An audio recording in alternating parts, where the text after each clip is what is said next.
नमस्कार, रण क्षेत्र देख रहे हैं आप। आपके साथ मैं हूं लावनी विनीत। 22 मई है आज से ठीक एक महीने पहले 22 अप्रैल को वो हुआ था जिसकी कल्पना किसी ने भी नहीं की थी। 22 अप्रैल को पाकिस्तान के आतंकियों ने 26 निर्दोष हिंदुओं को धर्म पूजकर जिस तरह से मारा था, यह सीधे तौर पर भारत की आत्मा पर प्रहार था। और तब से ही भारत ने, भारतीय प्रधानमंत्री ने और संपूर्ण देशवासियों ने एक प्रण लिया था। प्रण इस बात का कि आतंकवाद का समूल नाश होगा। और यही वजह रही कि 22 अप्रैल के ठीक 15 दिनों के बाद जब ऑपरेशन सिंदूर की शुरुआत हुई तो महज 22 मिनटों में ही यह हिसाब चुकता करने का सफर शुरू कर दिया गया। पहले 9 आतंकी ठिकानों को हमारे वायुवीरों ने ध्वस्त किया। ये आतंकी ठिकाने थे, लेकिन पाकिस्तान ने इसे अपना युद्ध मान लिया, क्योंकि आतंकी तो उनके अपने रिश्तेदार हैं। और यही वजह रही कि पाकिस्तानी फौज ने हम पर हमला करने की साजिश रची। लेकिन हर एक साजिश नाकाम साबित हुई, क्योंकि भारतीय वायुवीरों ने न केवल आतंकियों के 9 ठिकानों को ध्वस्त किया, बल्कि सीधे तौर पर उन एयरबेसेस को भी तबाह कर दिया। और पाकिस्तानी सरकार और फौज को यह बता दिया कि अगर आप आतंक के साथ चलते हैं, आतंकियों की पैरवी करते हैं, आतंकियों का साथ देते हैं, तो आप भी हमारे दुश्मन हैं। और सीधे तौर पर बता दिया कि यह जो ऑपरेशन सिंदूर है, यही भारत के न्यू नॉर्मल की न्यू पॉलिसी है। आज एक महीने पूरे हो चुके हैं 22 तारीख के हमले को लेकर, और आज प्रधानमंत्री नरेंद्र मोदी ने एक बार फिर से ललकारते हुए पाकिस्तान को 2 टूक चेतावनी दे दी है कि खबरदार, अगर भारत की तरफ आंख उठाकर भी देखने का प्रयास किया तो अब अंजाम वो होगा जिसके बारे में आप सोच ही नहीं सकते। क्योंकि 3 ऐसे कदम हैं, 3 ऐसी चीजें हैं जो भारत ने तय कर ली है। वो न्यू नॉर्मल हो चुकी है कि आतंक का सफाया, आतंक का समर्थन करने वालों को भी आतंकी समझा जाएगा, और सीधे तौर पर किसी भी हाल में, किसी भी परिस्थिति में आतंकवाद को बर्दाश्त नहीं किया जाएगा। जहां पर प्रधानमंत्री नरेंद्र मोदी की आज मौजूदगी थी बीकानेर में, राजस्थान के बीकानेर में, महज 40 किलोमीटर की दूरी पर ही पाकिस्तान का वो एयरबेस भी था, रहीम यार खान एयरबेस, जिसे हमारे भारतीय वायुवीरों ने इस कदर तहस नहस कर दिया कि अभी भी वो आईसीयू में पड़ा है। प्रधानमंत्री ने कहा भी, हालांकि उन्होंने यह भी बताया कि जिस एयरबेस पर वो उतरे, उस एयरबेस को पाकिस्तान ने निशाना बनाने की कोशिश की थी, लेकिन बाल भी बांका नहीं कर पाए। उनका एयरबेस, रहीम यार खान एयरबेस, आईसीयू में पड़ा है, लेकिन हमारा एयरबेस अब भी चमक रहा है। और ये सब कुछ संभव हो सका है हमारी सेना की बदौलत, उसके शौर्य की बदौलत, उसके पराक्रम की बदौलत। और साफ तौर पर यह कह दिया प्रधानमंत्री ने कि अब पाकिस्तान ये समझ ले कि उनका दिमाग ठंडा है, लेकिन लहू गर्म है। और अब प्रधानमंत्री के अंदर लहू नहीं, गर्म सिंदूर बह रहा है। ये तमाम वो बातें ऐसे समय में कही गई हैं जब दुनिया में पाकिस्तान को बेनकाब करने के लिए डिप्लोमेटिक सर्जिकल स्ट्राइक का सिलसिला भी लगातार जारी है। 7 अलग अलग प्रतिनिधि मंडल बनाया गया है, और इन प्रतिनिधि मंडलों ने दुनिया का दौरा शुरू भी कर दिया है। उद्देश्य लक्ष्य एक है कि पाकिस्तान को हर मोर्चे पर बेनकाब करना है। अब भारत की तरफ से यह तैयारी कर ली गई है कि किसी भी हाल में आतंक को बर्दाश्त नहीं किया जाएगा। पाकिस्तान को तो सबक सिखाया ही जाएगा। देश के अंदर जितने आतंकी छिपे हुए हैं, उनको भी चुन चुन कर मारा जाएगा। और यही वजह है कि एक तरफ ऑपरेशन सिंदूर पॉज है, कभी भी प्ले हो सकता है अगर पाकिस्तान ने आतंकियों को भेजने का सिलसिला खत्म नहीं किया।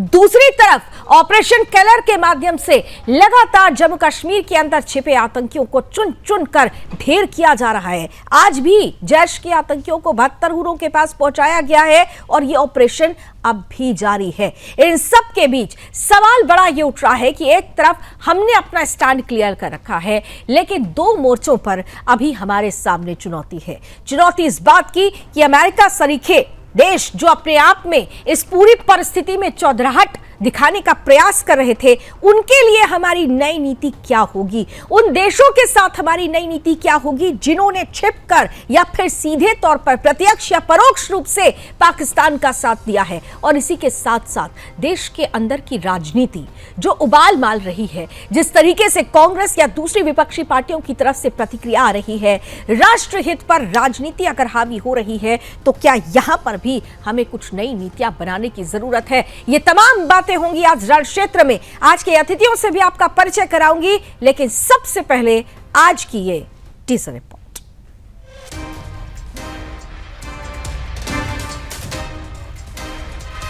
सौगंध मुझे इस मिट्टी की, मैं देश नहीं मिटने दूंगा, मैं देश नहीं झुकने दूंगा। सौगंध मुझे इस मिट्टी की, मैं देश नहीं मिटने दूंगा, मैं देश नहीं झुकने दूंगा। जी हां, हर हिंदुस्तानी का सीना आज गर्व से ऊंचा है। ऑपरेशन सिंदूर की सफलता के बाद हर भारतीय दहाड़ रहा है और हिंदुस्तान की इसी दहाड़ से पाकिस्तान थरथरा रहा है। 22 अप्रैल 2025, आज से ठीक एक महीने पहले पहलगाम की बैसरन घाटी में हुए हिंदुओं के नरसंहार से सिर्फ 26 लोगों की नहीं बल्कि 140 करोड़ लोगों का सीना छलनी हुआ था। और तभी पूरे हिंदुस्तान ने ठान लिया था और हमारी तीनों सेनाओं ने मिलकर ऐसा चक्रव्यूह रचा कि पाकिस्तान को घुटने टेकने के लिए मजबूर कर दिया। आज आपके आशीर्वाद से, देश की सेना के शौर्य से हम सब उस प्रण पर खरे उतरे हैं। हमारी सरकार ने तीनों सेनाओं को खुली छूट दे दी थी।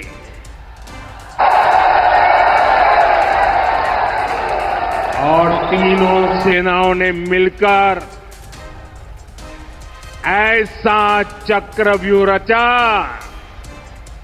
कि पाकिस्तान को घुटने टेकने के लिए मजबूर कर दिया। पीएम मोदी ने राजस्थान में बीकानेर की धरती से पाकिस्तान से लेकर पूरी दुनिया को चेता दिया कि ऑपरेशन सिंदूर ने आतंकवाद से निपटने के 3 सूत्र तय कर दिए हैं। पहला, अगर भारत पर आतंकी हमला हुआ तो करारा जवाब मिलेगा। दूसरा, एटम बम की गीदड़ भभकियों से भारत डरने वाला नहीं। और तीसरा, आतंक के आकाओं और आतंक की सरपरस्त सरकार को अलग अलग नहीं देखेंगे। 3 सूत्र तय कर दिए हैं। पहला, भारत पर आतंकी हमला हुआ तो करारा जवाब मिलेगा। दूसरा, एटम बम की गीदड़ भभकियों से भारत डरने वाला नहीं है। और तीसरा, हम आतंक के आकाओं और आतंकी सरपरस्त सरकार को अलग अलग नहीं देंगे। ऑपरेशन सिंदूर भारत की सैन्य शक्ति का वो परचम बन गया है जो दुश्मन के दिलों में खौफ और अपनों के सीने में गर्व भर देता है। पहले किया सर्जिकल स्ट्राइक, फिर बालाकोट एयर स्ट्राइक, फिर वाटर स्ट्राइक और अब शुरू हुई है डिप्लोमेटिक स्ट्राइक, जिसमें भारत के 59 सदस्यीय प्रतिनिधिमंडल 32 देशों का दौरा करेगा ताकि दुनिया को बताया जा सके पाकिस्तान आतंक का जन्मदाता है। भारत पूरी दुनिया को बताएगा कि शहबाज मुनीर जैसे सरगनाओं की सरपरस्ती में यह मुल्क दुनिया की शांति का सबसे बड़ा दुश्मन बन चुका है। हमें इन्हें ज़्यादा समझाना नहीं पड़ा कि किस प्रकार से हमले हुए। इतने सालों तक हमले जो है भारत पर होते आए हैं। मुंबई टेरर अटैक्स हो या पठानकोट अटैक हो, पुलवामा अटैक हो, उनको सारी खबर पहले से ही थे। और एक स्ट्रेट मैसेज उन्होंने दिया है कि ऐसे टेररिस्ट ऑर्गेनाइजेशंस को या टेररिस्टों को पनाह देने वाला देश, उनके साथ हम कदापि खड़े नहीं रह सकते। हम टेररिज्म के अगेंस्ट में हैं और हमें साथ में आकर, ये भी एक मैसेज उन्होंने दिया कि हमें साथ में, सभी देशों को साथ में आकर इस टेररिज्म से लड़ना बहुत जरूरी है। लेकिन अफसोस, जब पूरा देश एकजुट है तब कांग्रेस सियासत में उलझी है। कांग्रेस अध्यक्ष खड़गे ने इसे छिटपुट युद्ध कहा और राहुल गांधी ने विदेश मंत्री से वही सवाल पूछे जो दुश्मन पाकिस्तान पूछ रहा है। सवाल कांग्रेस से है कि क्या दशकों तक सत्ता भोगने वाली कांग्रेस के लिए देश नहीं पार्टी पहले है, और राहुल गांधी पाकिस्तानी मीडिया में छपने के लिए भारतीय विदेश नीति पर सवाल दाग रहे हैं। ಹೆಚ್ಚು ಕಡಿಮೆ ಚುಟ್ಪುಟ್ ಯುದ್ಧಗಳು ನಡೆದಿವೆ ಅಥವಾ ನಮ್ಮ ಪಾಕಿಸ್ತಾನ ವಿರುದ್ಧ ನಾವೇನು ಘರ್ಷಣೆ ಮಾಡ್ತಾ ಇದ್ದೇವೆ, ಪಾಕಿಸ್ತಾನ ಕೆಲಸ ಅಂತೂ ಯಾವಾಗಲೂ ಬರೇ ऑपरेशन सिंदूर के तहत हमारी सेना ने जो शौर्य और परचम लहराया, उसकी गवाही आज लाहौर से लेकर कराची की गलियां तक दे रही है। क्योंकि ऑपरेशन सिंदूर सिर्फ एक सैन्य अभियान नहीं, ये भारत की हुंकार है, ये देश की शपथ है और ये हिंदुस्तान की वही दहाड़ है जो इतिहास रचती है, दुश्मन मिटाती है और तिरंगे को सिरमौर बनाती है। Bureau report, Sudarshan news. तो ये ऑपरेशन सिंदूर है, ये नए भारत की नई पहचान है जो साफ तौर पर आतंक पर जीरो टॉलरेंस की पॉलिसी अपनाती है और किसी भी ऐसे देश जो आतंक का समर्थन करती है उसे भी दो टूक जवाब देने के लिए हमेशा तैयार रहती है। आज इसी पर खुलकर बात करेंगे और आइए स्वागत करते हैं आज के पैनलिस्ट का। भारतीय जनता पार्टी से हमारे साथ जुड़ चुके हैं मृत्युंजय शर्मा जी, बहुत बहुत स्वागत है। कांग्रेस का पक्ष रखने के लिए आज हमारे साथ हैं धर्मेश शर्मा जी, बहुत स्वागत है। साथ ही साथ जाने माने डिफेंस एक्सपर्ट हैं, वीर चक्र प्राप्त कर्नल टीपीएस त्यागी सर हैं, जय हिंद सर, बहुत स्वागत। और साथ ही साथ जाने माने पॉलिटिकल एक्सपर्ट वरिष्ठ पत्रकार सुरेंद्र स्वामी सर भी हमारे साथ जुड़ चुके हैं, बहुत स्वागत है सर आपका भी हमारे आज के शो में। मैं मृत्युंजय जी आपके साथ शुरुआत करना चाहती हूं कि पूरे 1 महीने हो चुके हैं, 22 अप्रैल का दिन आज भी, जब मैं इस वक्त मुझे याद है कि जब वो खबर आई थी और पहले हम किसी और टॉपिक पर तैयारी कर रहे थे, लेकिन उस खबर के बाद से ही हम सभी हिल चुके थे और इस समय का जो वक्त था, आज की तारीख का 22 अप्रैल का, ठीक 1 महीने पहले का, वो अपने आप में बहुत ज़्यादा तनाव भरा था, दुख भरा था। लेकिन 1 महीने अब आज पूरे हुए हैं, इस 1 महीने में बहुत कुछ बदल गया है, लेकिन अब भी देश कह रहा है कि बहुत कुछ बदलना बाकी है। मृत्युंजय शर्मा जी। लावनी जी, एक बात तो हमें माननी होगी कि शायद पहली बार, मैंने तो अपने जीवन में, और हमारे यहाँ कुछ वरिष्ठ लोग भी बैठे हुए हमारे साथ, सब लोग बताएं, पहली बार हमने देश को एक ऐसी स्थिति में देखा है जहां हमारे देश पर स्ट्राइक हुआ, हमारे देश में एक आतंकवादी हमला हुआ और उसका इस प्रकार से हमारे देश ने जवाब दिया है, इस प्रकार से बढ़ चढ़कर मैं कहता हूं। पाकिस्तान के ना सिर्फ पीओके में घुस के, पाकिस्तान में बल्कि घुस के, पाकिस्तान के मेन लैंड में, और ना सिर्फ आतंकवादी ठिकानों पर बल्कि पाकिस्तान के 11 एयरफोर्स के बेसिस पर सर्जिकल स्ट्राइक्स के द्वारा पाकिस्तान के जितने भी आतंकवादी इसमें दूर दूर तक सम्मिलित थे उनको जब न्यूट्रलाइज किया गया है। डिप्लोमेटिक तौर पर इंडस वाटर ट्रीटी हमने सस्पेंड कर दिया है। अभी हमारे ये 7 प्रतिनिधि मंडल गए हैं जो अलग अलग देशों में जा रहे हैं और जिस प्रकार से पाकिस्तान को उसका नकाब उतारने का प्रयास कर रहे हैं और जिस प्रकार से उस पाकिस्तान को एक टेरर स्टेट घोषित करवाने में मदद कर रहे हैं, मुझे लगता है पहली बार इस प्रकार से इतना प्रोपोर्शन में हमने कभी भी पाकिस्तान को अलग थलग होता नहीं देखा है और कभी भी किसी टेरर स्ट्राइक के लिए उसको इतना पे करते हुए नहीं देखा है। लावनी जी, हम लोग इसी देश में रहे और बस कुछ ही वर्ष हुए हैं, हम लोग कॉलेजेस में थे और लगातार आपको याद होगा कि हर हफ्ते 2-2, 3-3 बॉम्ब ब्लास्ट हो जाते थे। और जब बॉम्बे के ऊपर क्या हुआ, बॉम्बे ट्रेन ब्लास्ट हुए, फिर ताजमहल होटल पे जब ब्लास्ट हुआ, फिर हमारे दिल्ली में ब्लास्ट हुआ, असम में ब्लास्ट हुए, उसके बाद हमने सीमा पार एक गोली तक नहीं चलाई। एयरफोर्स के जो चीफ थे धनोआ साहब, उन्होंने कहा कि वी नो कि कहां पे हैं जो ये आतंकवादी छुपे हो, हम स्ट्राइक कर सकते हैं, बहुत प्रेसिडेंट स्ट्राइक कर सकते हैं। लेकिन यही हमारे देश की सरकार थी जिसने मना कर दिया कि नहीं, स्ट्राइक नहीं कर सकते हैं, एस्केलेट हो जाएगा और हमारा जो एक कोर वोट बैंक है देश के अंदर, जो भारत के मुसलमान है, वो नाराज हो जाएंगे कि हमने पाकिस्तान पर स्ट्राइक कर दिया।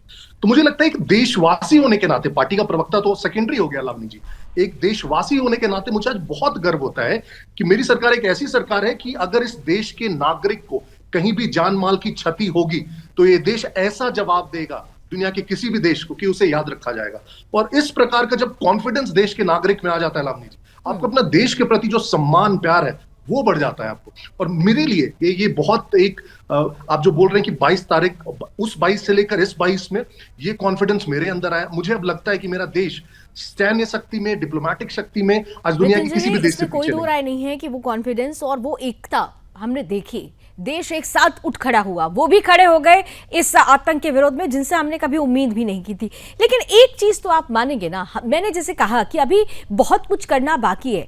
हम एक तरफ ये कह रहे हैं कि हमने पाकिस्तान को सबक सिखाया, लेकिन संपूर्ण सबक कहां हुआ? अभी भी तो अगर हम देखें तो अगर वही मुल्ला मुनीर जिसकी महत्वाकांक्षा ने दरअसल इस पूरी की पूरी स्क्रिप्ट को लिखा था, उसके बाद अगर उसे फील्ड मार्शल का तमगा दे दिया जाता है, उसके बाद भी अगर जिस तरीके से दूसरे देश, खासतौर से मैं अमेरिका की स्टेटमेंट की भी यहां बात जरूर करूंगी, तो इस तरीके की जो परिस्थितियां बनी वहां पर तो हमें और भी ज्यादा कठोर एक्शन और कठोर रणनीति बनाने की जरूरत आन पड़ेगी। इसलिए मैंने कहा कि अभी तो बहुत कुछ करना बाकी है।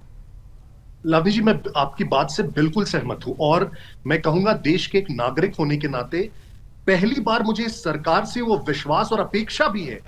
यही वो सरकार है जिससे मैं सोच भी सकता हूं कि ये सरकार इससे भी आगे जाएगी। और बहुत क्लियर टर्म्स में हमारे रक्षा मंत्री कह चुके हैं, हमारे प्रधानमंत्री कह चुके हैं कि ऑपरेशन सिंदूर अभी खत्म नहीं हुआ है। और दूसरा सबसे इंपॉर्टेंट चीज लावनी जी हमें समझना होगा, हो सकता है अभी एकदम इमीडिएट हमें 1-2 दिनों में नहीं दिख रहा हो, लेकिन जो हमारा डॉक्ट्रिन चेंज हुआ है कि कोई भी हमारे ऊपर किसी भी प्रकार का आतंकवादी हमला होगा तो हम उसे युद्ध समझेंगे, ये बहुत बड़ा चेंज है लावनी जी, हमें समझना होगा इसे, बहुत ही बड़ा चेंज। और दूसरा कि हम आतंकवादियों को और आतंक परस्त देश को अलग अलग नहीं मानेंगे।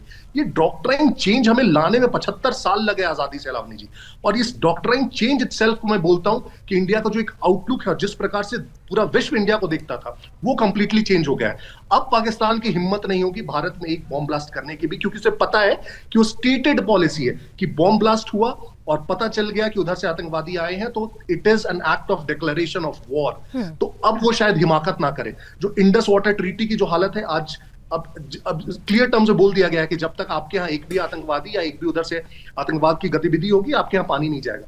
बहुत बुरा इफेक्ट पड़ने वाला है पाकिस्तान की इकोनॉमी पे। बहुत बुरा इफेक्ट तो पड़ने वाला है, लेकिन साहब हमें ये नहीं भूलना होगा कि वो पाकिस्तान है, वो एक ऐसी दुम है जो 12 महीने के बाद भी मुड़ी ही रहेगी और हमें कभी भी अपने दुश्मन को कम नहीं आंकना होगा। ये भी हमें, इसीलिए मैंने कहा कि बहुत कुछ तैयारी करके रखनी होगी। लेकिन जब हम तैयारियों की बात करते हैं, धर्मेश जी आपके पास आ रही हूँ, देखिए इसमें कोई दो राय नहीं है कि सरकार के दृढ़ संकल्प ने जिस तरीके का कदम उठाया, जो आदेश दिए, जो एक्शन लिया, और उसके बाद सेना का शौर्य और पराक्रम दुनिया ने देख लिया। लेकिन इन सबके बीच एक समय आया था जब आप लोगों की तरफ से भी, विपक्ष की तरफ से भी वो एकता दिखाई दी थी और हम सब ने मिलकर इसका साधुवाद किया था और कहा था कि देखिए ये है हमारा देश, ये है हमारे लोकतंत्र की खूबसूरती कि जब राष्ट्र पर बनती है तो यहां पर अपनी राजनीति लोग पीछे छोड़ देते हैं, राष्ट्र को पहले ले आते हैं।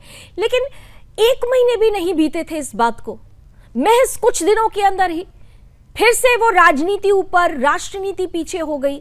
कभी आप लोग सवाल पूछ लेते हैं, कभी राहुल गांधी ट्वीट करके ये सवाल पूछते हैं, कभी छिटपुट युद्ध करार दे दिया जाता है। तो अगर इस तरीके की परिस्थिति रहेगी तो जिस लड़ाई पर हम निकले हैं, जो प्रण हमने, आपका भी वही प्रण होगा, आतंक का सफाया करने का प्रण, वो प्रण पूरा कैसे होगा अगर राष्ट्रहित पर ही राजनीति हावी कर देंगे तो? धर्मेश जी, सबसे पहले तो आपका बहुत बहुत धन्यवाद आमंत्रित करने के लिए। देखिए मैं आपको ना कुछ चीजें थोड़ा सा है ना एक कॉन्टेक्स्ट में आपको बोलना चाहूंगा कि राष्ट्र हित के लिए और राष्ट्र की एकता और सुरक्षा के लिए हमारी पार्टी, हमारे देश के लोग सरकार के साथ पूरी तरह साथ हैं और हमेशा रहेंगे। ठीक है, हमने युद्ध लड़ा, हमने पाकिस्तान को धूल की चटाई, ये सबको पता है। और आतंकवाद के खिलाफ हमारी जो स्टैंड था वो काबिल तारीफ है और एक आगे डायरेक्शन तय करेगा आने वाली सरकारों के लिए कि हमें क्या स्टैंड लेना है। लेकिन सवाल पूछने का मतलब ये नहीं है कि हम सरकार के खिलाफ हो गए या देश के खिलाफ हो गए। और अगर आप ये देखेंगे सवाल जो पूछे जा रहे हैं वो उन्हीं चीजों पे पूछे जा रहे हैं जो स्टेटमेंट जो है वो गवर्नमेंट की तरफ से आए हैं। मेरे 3 जो सबसे बड़े पॉइंट है जिन पर मैं आना चाहूंगा कि एक तो हमें ये समझना पड़ेगा कि अभी तक उन मंत्री के अगेंस्ट बीजेपी ने कोई भी एक्शन नहीं लिया जिन्होंने अपने जो सेना की जो अधिकारी है उनके बारे में शब्दों का प्रयोग किया था। ठीक है, मुझे लगता है पता नहीं उस पर हमारी क्या हुआ, तो कहीं ना कहीं वो भी कुछ वोट बैंक को संभालने की कोशिश बीजेपी कर रही है कि चलोगे ठीक है जी, हम देखते हैं अगर कोर्ट की तरफ से क्या ऑर्डर आते, पर अगर वो उसके ऊपर कोई एक्शन लेते तो हमें लगता है कि हाँ वाकई में जो बीजेपी एज ए पार्टी है और सरकार है वो सच्ची में हमारी जो सेना जो है उसको कुछ सम्मान देना चाहती है और वो जानती है कि सेना ने अच्छा काम किया है। और हम बिल्कुल इस बात पे हम इत्तेफाक रखते हैं कि सरकार ने बहुत अच्छा स्टैंड लिया और हमेशा हम उनके साथ हैं। दूसरा, जो अपने जो क्या कहते हैं, जो एक्सटर्नल अफेयर मिनिस्टर साहब हैं, उन्होंने ये स्टेटमेंट दिया कि हम पाकिस्तान को बता चुके थे।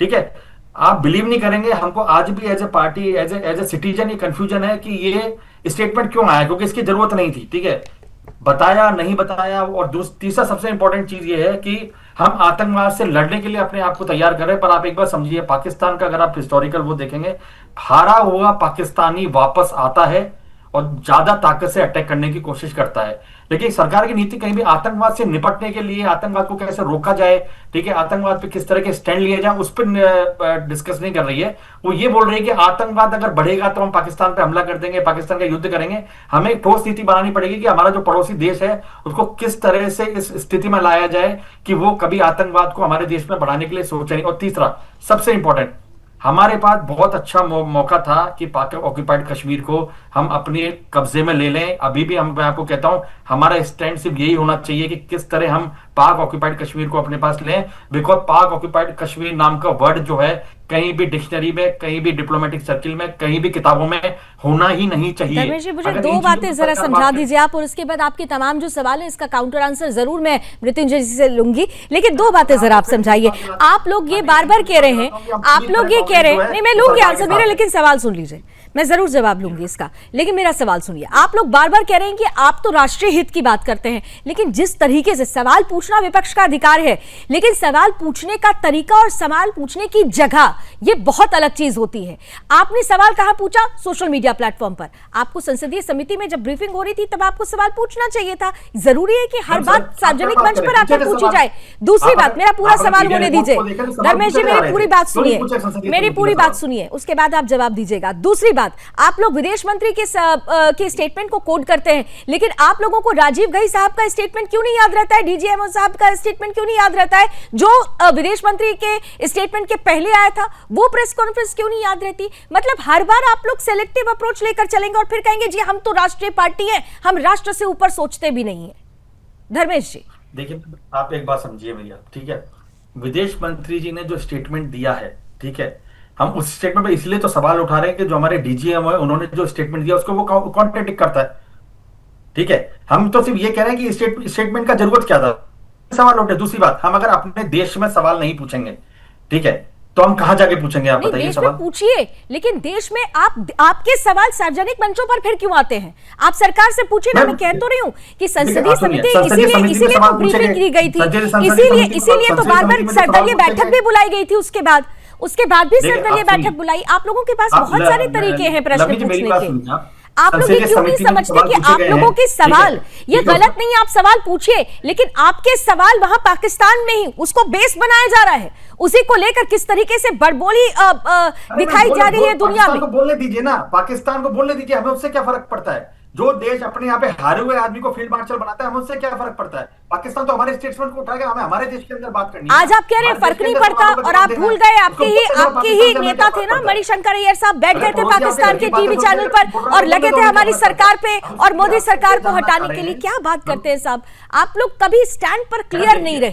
आप है ना, सुनिए, आप एक बात समझिए, आप है ना, अगर आप हमारे स्टेटमेंट को एक परसेप्शन से देखेंगे तो फिर हमारे लिए sir, politics is all about the perception, don't forget it. No, don't forget it. Politics is all about the perception. आप लोग जो कहते हैं, जिस तरीके की प्रतिक्रिया देते हैं, वही परसेप्शन होता है। ये बात आपको याद रखनी होगी। मृत्युंजय जी जरा सा काउंटर आंसर दे दीजिए, बाकी के दो मेहमान इंतजार कर रहे हैं। लावनी जी, मैं आपने जो बात की उसी को मैं एक्सटेंड करता हूँ, ना सिर्फ सवाल पूछने तक, बट आप देख लीजिए जिस प्रकार के बयान आए। लावनी जी, मेरी आवाज आ रही है? बिल्कुल आ रही है सर। मैं इस पर आपका काउंटर आंसर लूंगी और दो अतिथि और इंतजार कर रहे हैं, लेकिन थोड़ा सा 2 मिनट के लिए आप लोगों को रोकना चाहूंगी। छत्तीसगढ़ लिए चलते हैं आपको, खासतौर से मुख्यमंत्री विष्णुदेव साय इस वक्त कुछ महत्वपूर्ण बातें कह रहे हैं, जरा सीधे ले चलते हैं छत्तीसगढ़।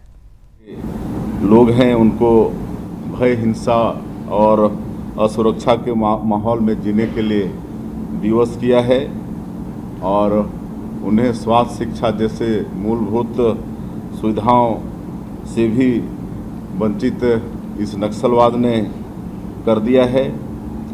हम लोग हमारे देश के यशस्वी प्रधानमंत्री श्री नरेंद्र मोदी जी और हमारे देश के यशस्वी गृह मंत्री श्री अमित शाह जी के मार्गदर्शन में करीब 1.5 साल में जब से सरकार में आए हैं, तब से बस्तर क्षेत्र में माओवाद को समाप्त करने के लिए लगे हुए हैं और हमारे केंद्रीय और छत्तीसगढ़ पुलिस के जवानों के बदौलत असाधारण सफलता भी हासिल हो रही है और लगातार ऑपरेशन हो रहे हैं, आप सब लोगों को मालूम है, और उसमें हम लोगों को सफलता भी मिल रही है। इसी तरह से कल हमें एक बड़ी सफलता मिली है। हमारे सुरक्षा बल के जवानों ने नारायणपुर के अबुझमाड़ इलाके में गोलीबारी में 27 कुख्यात नक्सली न्यूट्रलाइज किए हैं। इसमें 2 हमारे जवान भी शहीद हुए हैं, उनको नमन करते हैं। नक्सल आंदोलन की रीढ़ कहा जाने वाला माओवादी का महासचिव और पोलित ब्यूरो का सदस्य बसवा राजू उर्फ गगन्ना इस कार्रवाई में ढेर किया गया है। इसकी गिनती माओवादियों में नंबर 1 के रूप में होती थी। ये बसवा राजू उर्फ गगन्ना 3.25 करोड़ रुपए का इनामी था। इसमें छत्तीसगढ़ सरकार द्वारा 1 करोड़, गृह मंत्रालय भारत सरकार द्वारा 1 करोड़, NIA द्वारा 50 लाख, आंध्र प्रदेश सरकार द्वारा 25 लाख और उड़ीसा सरकार द्वारा 25 लाख का इनाम घोषित था। 3 दशकों में पहली बार हुआ कि जनरल सेक्रेटरी रैंक का कोई माओवादी न्यूट्रलाइज किया गया है। यह बहुत बड़ी सफलता है और इससे निश्चित रूप से नक्सलवाद को एक बड़ा झटका लगा है, नक्सलवाद का कमर टूटा है और इसके लिए मैं अपने सुरक्षा बल के जवानों का शौर्य और साहस को प्रणाम करता हूं। उन पर हमको गर्व है। कई महीनों से हमारे जवानों को इनपुट मिल रहे थे कि छत्तीसगढ़ और तेलंगाना की सीमा जो कर्रेगुटालू का पहाड़ी है उसमें नक्सलियों का जमावड़ा है और उसमें भी हमारे जवानों ने लंबे समय तक शौर्य का परिचय देकर वहाँ भी भारी सफलता हासिल की। मैं स्वयं कर्रेगुड़ा के पास वाले कैंप में गया था गलगम में और उन जवानों से मुलाकात की थी, उनसे वार्तालाप भी किया था और उन्होंने जो 21 दिनों तक ऑपरेशन किया और कैसे कैसे कठिनाई सहे वो सब उनसे वार्तालाप हुआ। तो इस तरह से हमारे जवान बड़े मुस्तैदी से नक्सलवाद के खिलाफ में लड़ रहे हैं और इसमें कहीं ना कहीं डबल इंजन की सरकार है उसका भी लाभ है। और हमारे देश के यशस्वी गृह मंत्री अमित शाह जी 1.5 साल में कई बार छत्तीसगढ़ में आए हैं, हमारे जवानों के साथ मुलाकात किए हैं, उनके साथ भोजन किए हैं, उनका हौसला अफजाई किए हैं और इस सब के कारण भी हमारे जवान बड़े मुस्तैदी से लड़ पा रहे हैं। तो छत्तीसगढ़ के मुख्यमंत्री रायपुर से आप सीधे उनको सुन रहे थे, विष्णुदेव साहब, जो साफ तौर पर कह रहे हैं कि किस तरह से छत्तीसगढ़ को नक्सलवाद से मुक्त किया जा रहा है और वो संकल्प और वो प्रण पूरा किया जा रहा है जिसमें गृहमंत्री अमित शाह ने कहा था कि 2026 31 मई तक भारत को नक्सल मुक्त कर देना। तो 22 तारीख का बदला 22 मिनट में लिया। चर्चा जारी है सीधे अपने पैनलिस्ट के पास पहुंचते हुए और क्योंकि TPS त्यागी सर और सुरेंद्र स्वामी सर भी इंतजार कर रहे हैं, जल्दी जल्दी उनके पास पहले चलेंगे। TPS सर, आपके पास आ रही हूँ। जिस तरीके से आज प्रधानमंत्री ने कहा कि 22 मिनट में ही 22 अप्रैल का बदला ले लिया गया और साफ तौर पर उन्होंने कहा जो 3 महत्वपूर्ण जो बातें कही थी उसमें से एक महत्वपूर्ण बात जिस पर सबसे ज्यादा चर्चा हो रही है कि न्यूक्लियर अटैक का भी जो धमकी दी जाती थी पाकिस्तान की तरफ से अब उसका कोई फर्क नहीं पड़ने वाला। उसके बावजूद, उस गीदड़ भपकीप के बावजूद ये जो जवाबी कार्रवाई हुई है, क्या आप हमारे डिटरेंस पॉलिसी की इसको सफलता मानते हैं? क्या यही पॉलिसी सही है या पॉलिसीज में अभी बहुत कुछ बदलना जरूरी हो चुका है? देखिए, there is always a room for improvement, this is one thing. तो बहुत कुछ करना बाकी है, लेकिन उन्होंने जब ये कहा कि न्यूक्लियर होप्स, आपके इस न्यूक्लियर धमकी से हम डरने वाले नहीं है। क्यों डरने वाले नहीं है? क्योंकि हमने नूर खान एयरबेस पे, सरगोदा एयरबेस पे अटैक किया है और ये बेस वो थे जिनके बराबर में स्ट्रेटेजिक कमांड सेंटर था पाकिस्तान का, जहां से उनके सारे न्यूक्लियर आर्सेनल, जिसे वो 1-1 केजी और 2-2 केजी के बताते हैं, वो कंट्रोल होते हैं। तो उसकी समझ में आ गया है कि यहाँ भी उनका अटैक आ सकता है। उसके बराबर में जो कैराना हिल्स से वहां पे जो कुछ हुआ है उसका लोग जब जुबान से जिक्र कर रहे हैं, लेकिन कुछ ना कुछ वहां भी रेडिएशन हुआ है, लिहाजा उनके न्यूक्लियर धमकी में हम आने वाले नहीं है, ये बात उन्होंने कह दी। मुझे जो सबसे बढ़िया बात लगी है उनके कहने में वो ये लगी है कि आज के बाद हम आतंकियों को और जो उनका एस्टेब्लिशमेंट है, यानी कि सरकार और आईएसआई के लोग और उनकी आर्मी, इनको अलग अलग नहीं समझेंगे, इनको एक ही समझेंगे। क्योंकि जब ये आतंकियों के जनाजे को कंधा देते हैं, उन्हें शहीद कहते हैं और उन्हें 14 करोड़ रुपए देते हैं, तो उनमें कोई फर्क ही नहीं है। लेकिन इतना होने के बाद भी कि ये युद्ध खाली पाकिस्तान से नहीं था, इसमें 3 देशों के साथ युद्ध लड़ा गया। 22-23 मिनट में एक ऐसा ऑपरेशन किया गया जो दुनिया के लिए एक केस स्टडी बन गया, बगैर किसी नुकसान के। Stand of capability, stand of capability का मतलब कि अपनी एलओसी के अंदर होते हुए वहीं से अटैक किया गया। एक सिपाही ने लाइन ऑफ कंट्रोल को क्रॉस नहीं किया। This is something which has got no parallel. उसके बाद भी लोग ये कह रहे हैं जैसा वो जो 4 आतंकी थे, उन 4 आतंकियों को तो अब तक पकड़ा नहीं गया। ये बात सही भी है, लेकिन मैं ये बताना चाहता हूं कि कुछ चीजों को अनुपातिक दृष्टि से भी देखना चाहिए। अनुपातिक दृष्टि का मतलब क्या है? जैसे पानी टेस्ट ट्यूब में है, उसमें सरफेस टेंशन होती है, वही पानी नदी में है, वहां ग्रेविटी होती है। अब जब हम कोई बड़ा प्रोजेक्ट करते हैं तो उस प्रोजेक्ट के डिजाइन में, प्लानिंग में जो करने वाले लोग हैं, उनकी कई गुना ज्यादा महत्व होता है बजाय उसके जो फावला खोदता है, यानी कि जो ग्राउंड पे रहता है। यानी कि उन 4 आतंकियों से ज्यादा इंपॉर्टेंट कौन था? उन आतंकियों का आका। और उन आकाओं से ज्यादा इंपॉर्टेंट कौन था? उनका हेडक्वार्टर। अब क्या ये सच नहीं है कि जैसे मोहम्मद का भावलपुर में और लश्कर तैयबा का मुरीदका में और हिजबुल मुजाहिदीन का कोटरी में, इन तीनों के हेडक्वार्टर उनकी एकेडमी को तबाह किया गया और उनके जो और बाकी 7-8 एयरबेस थे उन्हें तबाह किया गया। यानी प्रोपोर्शन में अगर आप देखें तो ये कहना कि साहब 4 नहीं पकड़े गए इसलिए ऑपरेशन नहीं हुआ, गलत। और वो 4 भी पकड़े जाएंगे क्योंकि अमेरिका को भी 9 साल लगे थे पकड़ने में। पर मैं आज एक बात कह के बात खत्म करता हूँ, वो ये कि उन्होंने तो हारने के बाद भी अपने जनरल को फील्ड मार्शल बना दिया। अरे भाई, क्या हिंदुस्तान की सरकार फौजियों की पे और पेंशन को इनकम टैक्स से फ्री नहीं कर सकती? जैसे उन्होंने किसानों के लिए इनकम टैक्स फ्री किया हुआ है, कम से कम इतना रिवार्ड तो दे दें।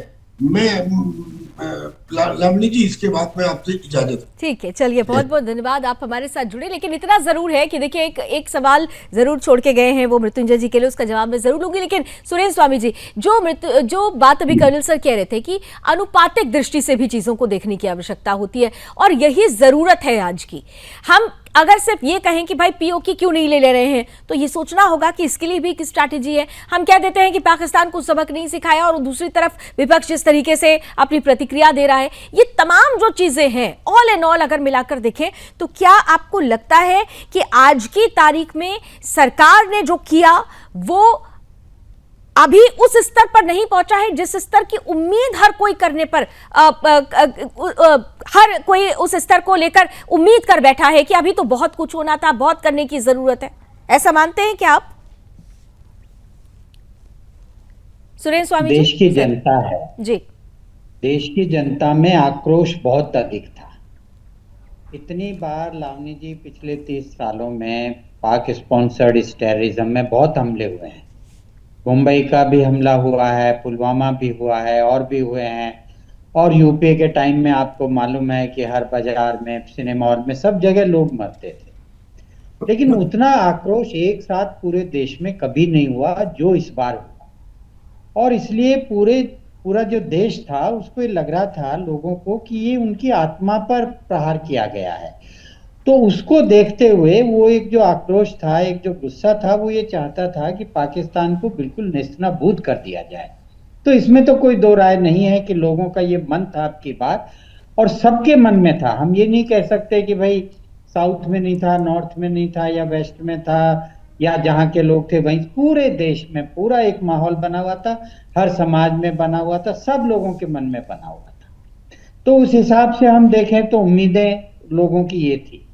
लेकिन हमारा जो मोदी जी ने, प्रधानमंत्री जी ने कहा था कि भाई जो हमारे हमला करने वाले हैं और जो उनकी प्लानिंग करने वाले हैं, उनको संरक्षण देने वाले हैं, जो उनको आका हैं, उनको हम नेस्तनाबूद करेंगे, उनको हम मिट्टी में मिलाएंगे। तो हमारा ये जो ऑपरेशन था, ये लिमिटेड सिंदूर ऑपरेशन उस पर्पज के लिए था, और वो हमने 22 मिनट में करके दिखाया। हमारी सेना के शौर्य और पराक्रम ने पूरी दुनिया को अचंभित कर दिया। उन लोगों को समझ में नहीं आया कि एक 4 दिन के युद्ध ने कैसे पाकिस्तान को घुटने पे ला दिया।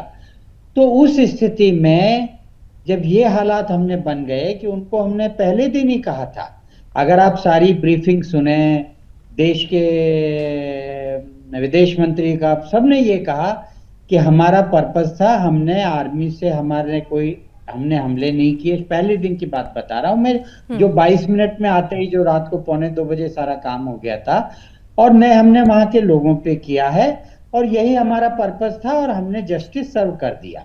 लेकिन जब पाकिस्तान नहीं माना उसके बाद, तो हम आगे बढ़े। उन्होंने हम पे हमले किए, 2 दिन हम देखते रहे, खाली जवाब देते रहे, उनको दिखा दिया कि आप हमारे घर में नहीं घुस सकते, आप हमें नहीं मार सकते। लेकिन तीसरी रात 9 और 10 की रात में जो हमने बिना LOC क्रॉस किए, बिना IB क्रॉस किए, और जो उनके 11 ठिकानों को जिस तरह नेस्तनाबूद किया एक्यूरेसी के साथ, और वो उसका कुछ नहीं कर पाए। और फिर सेना ने उनको एक मैसेज दे दिया कि पाकिस्तान का कोई कोना हमसे नहीं बचा हुआ है, और ये जो ऑपरेशन सिंदूर है, ये अभी जो आपने किया है, तो बहुत छोटा है। आप इसका विकराल रूप देखेंगे अगर आप दोबारा हमले की कोशिश करेंगे। नहीं, लेकिन सर सवाल तो ये ना कि अगर हम ये कहते हैं कि अगर दोबारा, अगर बार बार ये जो हो रहा है ना कि अगर दोबारा, तो मैंने कहा ना कि पाकिस्तान तो एक ऐसा देश है जिस पर भरोसा ही नहीं किया जा सकता। खबरें तो ये भी आने लगी कि पाकिस्तान अब तैयारी कर रहा है दूसरी तरह से, अब किस तरह से हमला कर, हाँ, वो तो हमें हमारी जो तैयारी है उस पर स्पष्टता होनी, इस पर रूप से कहना होगा अपनी बातों को।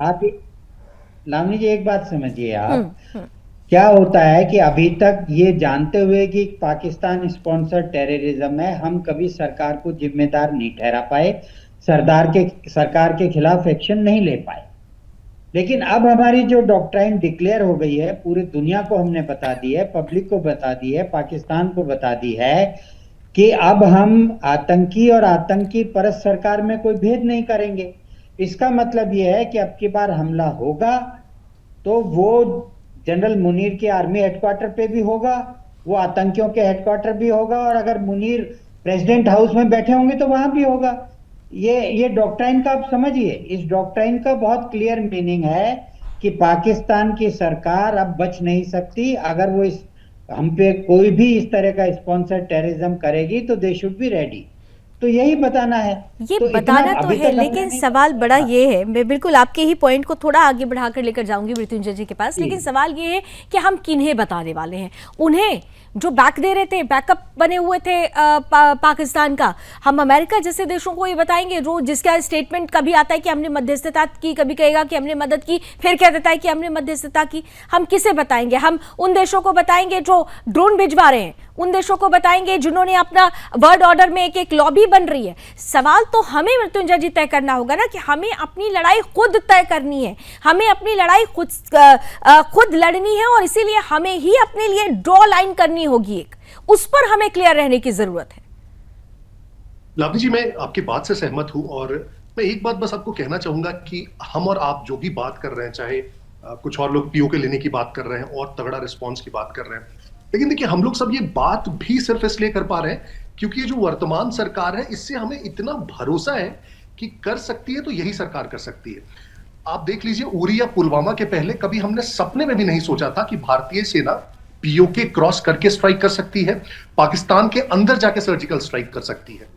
इस बार जो पहलगाम में घटना हुई, इसके पहले कभी हम लोगों ने सोचा भी नहीं था कि भारत इस प्रकार का रिस्पॉन्स देता है। और मैं फिर से कह रहा हूं, जो रिस्पॉन्स है वो सिर्फ 5% उसको आप समझिए, वो जो पूरा ऑपरेशन सिंदूर है। एक बहुत मेजर चंक और बड़ा चंक ये बात है कि हमने आतंकवाद के प्रति जो अपना रुख है वो उसमें एकदम 180 डिग्री चेंज लाया है। पहले हमारा क्या रुख होता था? पहले हमारा रुख होता था कि अच्छा आतंकवाद होगा, मुंबई में ताजमहल होटल पे होगा, तो फिर हम पाकिस्तान से बातचीत करेंगे, तो पाकिस्तान हमसे सबूत मांगेगा, तो हम डॉजियर भेजेंगे, तो उससे फिर हम बोलेंगे उसका आत्मसमर्पण करो और मांगेंगे कि हमें हाफिज सईद दे दो, और पाकिस्तान उसको टालते रहेगा। अब के केस में ये क्लियर है कि किसी भी प्रकार का हमला होता है, मैं ये कह रहा हूं, ये डॉक्ट्रिन चेंज अपने आप में इतनी बड़ी चीज है। कोई भी हमला होता है भारत उसे एक्ट ऑफ वॉर मानेगा। आप ये सोच के देखिए, इस बार भी तो एक मौका था ना आपके पास, आपने सीज फायर आपने कहा सहमति से रोक दिया, लेकिन सीज फायर अगर नहीं रोकते, अपनी शर्तों पर ये शर्त रखते कि भाई मसूद और हाफिज को हमारे हवाले करो, शर्त तो ये भी होनी चाहिए थी ना मृत्युंजय जी।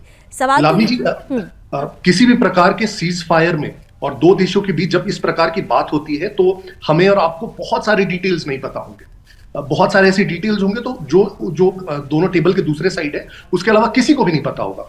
इन केसेस में आपको अपनी सरकार पर और सेना पर और जो भी नेगोशिएटिंग लोग हैं उस पर आपको विश्वास रखा होगा कि उन्होंने देश के लिए सबसे बेहतर कदम उठाए होंगे। देखिए, सीज फायर के बाद भी हमने क्या कहा कि इंडस वाटर ट्रीटी सस्पेंडेड रहेगा, हमने ये तो नहीं कहा कि वो चालू हो जाएगा। इस सीज फायर के बाद हमने डॉक्ट्रिन बदल दिए। विश्वास, आपने बड़ी बात कही धर्मेश जी। देखिए, विश्वास तो रखना होगा, सवाल पूछने से कोई मना नहीं करता, सवाल पूछिए, अधिकार है, लेकिन सवाल पूछने से पहले विश्वास की एक जो परिपाटी है अपनी देश की सरकार पर और देश की सेना पर, उस विश्वास की परिपाटी को भी आपको पूरा करना होगा। धर्मेश जी, देखिए, ऐसा विश्वास, देखिए हमारी है ना देश की चुनी हुई सरकार है, जनता ने चुनी सरकार है, हमें सरकार पे और सेना पे पूरा भरोसा है। लेकिन अगर हम कोई सवाल पूछ रहे हैं इसका मतलब ये नहीं कि हम देश के खिलाफ हैं या सरकार के खिलाफ हैं। ठीक है, सवाल पूछने का अधिकार विपक्ष को, लेकिन आप जानते हैं पिछले 15 साल से जब से बीजेपी की सरकार है, विपक्ष के सवालों को कोई सम्मान तो दिया जाता नहीं है।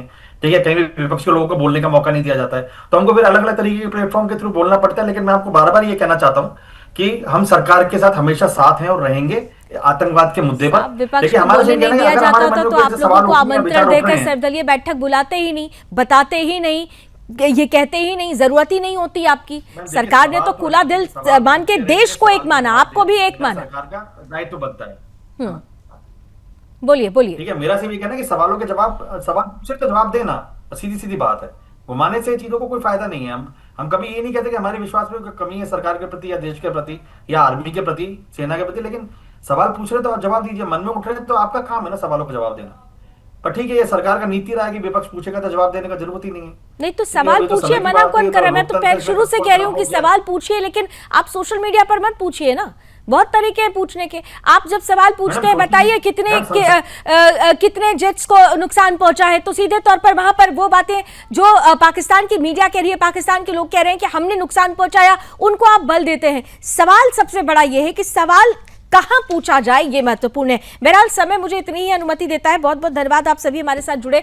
कुल मिलाकर 1 महीने हो चुके हैं और इस 1 महीने में हमने ये बता दिया है कि ऑपरेशन सिंदूर हमारी न्यू पॉलिसी है, ये हमारा न्यू नॉर्मल है। और अगर अब भी पाकिस्तान ये सोचता है कि भारत ऐसे ही चुप बैठ जाएगा और ये उसका आखिरी न्यू नॉर्मल होगा, तो नहीं, ये गलतफहमी है। क्योंकि भारत ने ठान लिया है कि आतंकवाद परस्त हर उस देश को अब सीधे तौर पर जवाब देना है जो दुनिया के लिए, दुनिया की शांति के लिए मुसीबत बन रहा है। और ऐसे में राष्ट्र नायक, विश्व नायक अगर इस मसले में, प्रणेता अगर कोई इस मसले में बनेगा तो वो भारत ही होगा। बहुत बहुत धन्यवाद हमारे साथ जुड़ने के लिए। रण क्षेत्र में अभी बस इतना ही। देश और दुनिया की तमाम खबरों के लिए आप जुड़े रहिए सुदर्शन न्यूज के साथ। जय हिंद।